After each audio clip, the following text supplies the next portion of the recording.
Americans just spent over $2 billion buying Chinese electric vehicles, and most have absolutely no idea. While politicians banned BYD and slapped 100% tariffs on Chinese EVs, one brand slipped through disguised as Swedish luxury, now building cars on American soil, stealing Tesla customers, and funneling billions back to China's largest automaker. The wildest part? They're not even hiding it. The badges say Sweden, the engineers are in Gothenburg, but every dollar flows straight to Geely, and Americans are lining up to buy them thinking they're supporting European craftsmanship. Tesla sees it happening and can't do anything to stop it. Let me paint you a picture of how this works. You walk into a Polestar showroom in Los Angeles, New York, or Miami. The space feels Scandinavian, minimalist, all clean lines and light wood. The sales rep talks about Swedish design philosophy and Volvo safety heritage. You're looking at the Polestar 3, a stunning electric SUV with that understated European elegance Americans associate with premium quality. You test drive it. The acceleration pins you back in your seat. The ride is smooth, quiet, sophisticated. The interior wraps you in materials that feel expensive without screaming about it. You think you're buying Swedish engineering backed by Volvo's century of automotive excellence. You hand over $68,000 feeling good about supporting a European brand rather than Elon's increasingly unhinged Tesla. Here's what they don't tell you during that transaction. Geely, China's massive automotive conglomerate, owns roughly 80% of Polestar. Your money just went to China.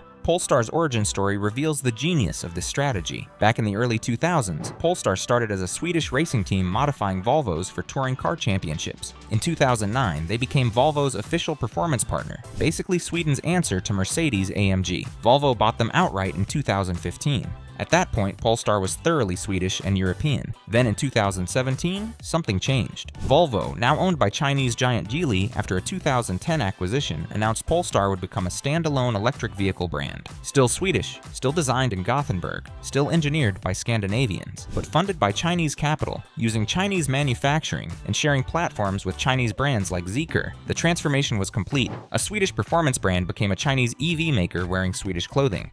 The first model, the Polestar one, was a limited production plug-in hybrid coupe built in Chengdu, China. Only 1,500 units total. It established brand credibility, showing Polestar could build a genuinely desirable performance vehicle. Prices started around $155,000. The car was stunning, rare, and positioned Polestar as a legitimate premium player. Then in 2020 came the Polestar 2, the volume model aimed directly at Tesla Model 3. This is where things got real. Picture a fastback sedan, slightly smaller than Model 3, but with that Scandinavian design language that makes Teslas look generic. 2 electric motors, 1 at each axle, delivering over 400 horsepower through all 4 wheels. 0 to 60 in under 5 seconds. A 78 kilowatt-hour battery providing around 270 miles of EPA range, competitive with Model 3 long range. Inside, an Android-powered infotainment system with native Google services, Google Maps, Google Assistant, all integrated seamlessly without needing your phone.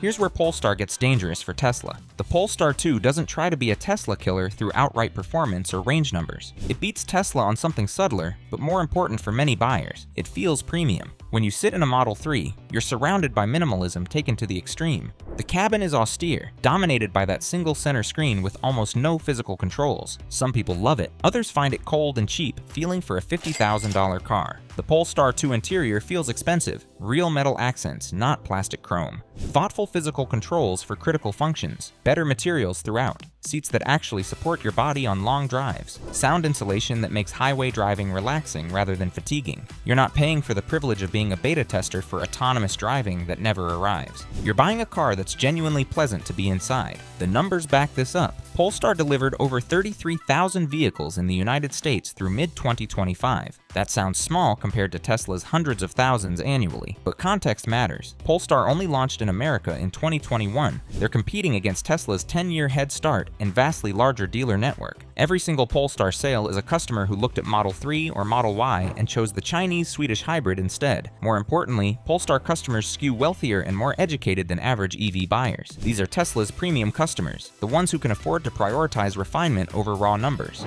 Now here's where the strategy gets really clever. In August 2024, Polestar started production at a factory in Ridgeville, South Carolina, not importing from China, building on American soil. The Polestar 3, their mid-size luxury SUV competing with Model X and BMW iX, now rolls off an assembly line in the United States. That manufacturing presence completely changes the conversation. Politicians can't rail against Chinese imports when the cars are made in South Carolina employing American workers. Trade barriers become irrelevant. Polestar bypassed every restriction through the simple expedient of building locally, the same playbook Toyota and BMW used decades ago to establish American manufacturing presence while their brands remained foreign-owned. The Polestar 3 is where Chinese engineering really flexes. Picture an SUV slightly smaller than Model X, but with presence that makes BMW's latest designs look desperate. The proportions are perfect. Long wheelbase, short overhangs. That confident stance SUVs need to justify their existence. Dual motors produce around 490 horsepower and 620 pound-feet of torque in the base. Long-range dual motor trim.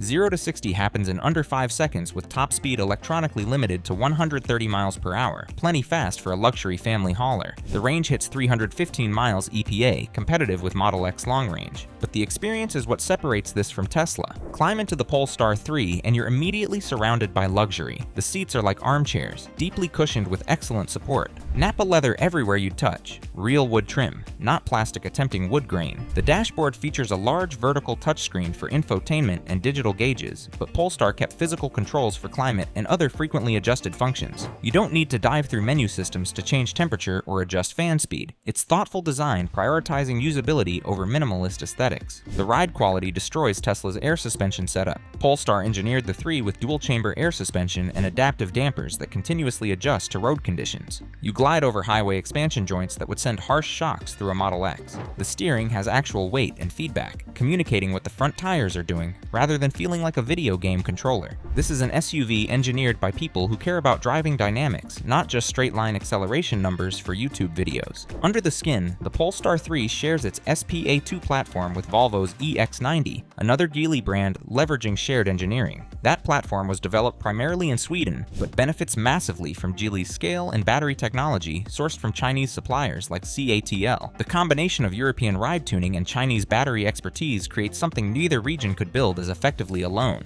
Polestar targets 350 miles of range on the upcoming long-range single-motor trim using a 111 kilowatt-hour battery pack, which would match or exceed most competitors. Charging supports up to 250 kilowatts on DC fast chargers, identical to Tesla's supercharger 5.3 speeds.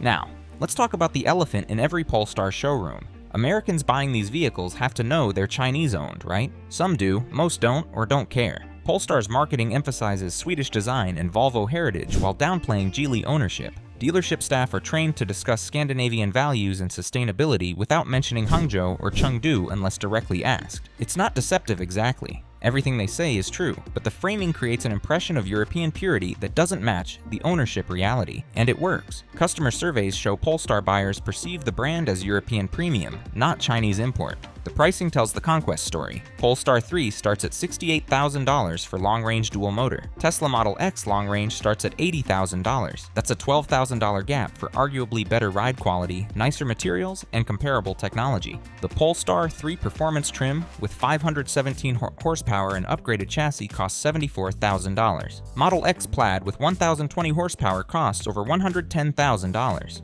Now obviously Plaid is much faster, but how many luxury SUV buyers actually need 0 to 60 in 2.5 seconds? Most prioritize comfort, refinement, and perceived value. Polestar delivers those while undercutting Tesla by thousands. Here's where it gets uncomfortable for American EV makers. Polestar isn't alone. Volvo, also Geely-owned, sells EV variants of XC40 and C40 recharge models across America. Those vehicles share platforms and powertrains with Polestar, but wear Volvo badges Americans trust from decades of safety reputation. Every Volvo EV sale is Chinese technology entering American garages disguised as Swedish safety. Then there's Lotus, the legendary British sports car maker, also Geely-owned since 2017. Their new Elitre SUV, an electric performance vehicle aimed at Porsche Cayenne buyers, costs over $100,000 and is manufactured in China before shipping to American dealerships. Smart, the tiny urban EV brand, is a joint venture between Mercedes and Geely. Lynk & Co., sold in Europe, is purely Geely-owned. Across multiple brands and price points, Chinese automotive technology is infiltrating Western markets through acquisitions of established names Americans and Europeans trust. The ultimate irony is this strategy exploits Western brand worship. Americans associate Sweden with quality design and safety. They associate Britain with driving dynamics and heritage. They trust those names? Geely understood they couldn't sell vehicles badged as Chinese in Western markets, not yet, so they bought brands that already had that trust and funneled Chinese engineering through them. It's brilliant and slightly sinister, depending on your perspective. Polestar customers are paying premium prices for vehicles engineered in Sweden, but financed, manufactured, and ultimately controlled by China. The money, the data from connected cars, the manufacturing expertise, everything flows back to Geely. Tesla sees this happening and has no counter. They can't suddenly claim Swedish heritage. They can't reposition as anything other than what they are, an American tech company making cars. Musk's increasingly erratic behavior and political statements alienate buyers who want to feel good about their purchase. Meanwhile, Polestar stays quietly premium, avoids controversy, and appeals to educated professionals who value refinement over raw specs. Every luxury-focused buyer who walks past a Tesla showroom and into Polestar is a customer Tesla can't win back easily. The Swedish positioning creates an aura of considered, mature choices versus Tesla's attention-seeking provocateur brand. American politicians completely missed this.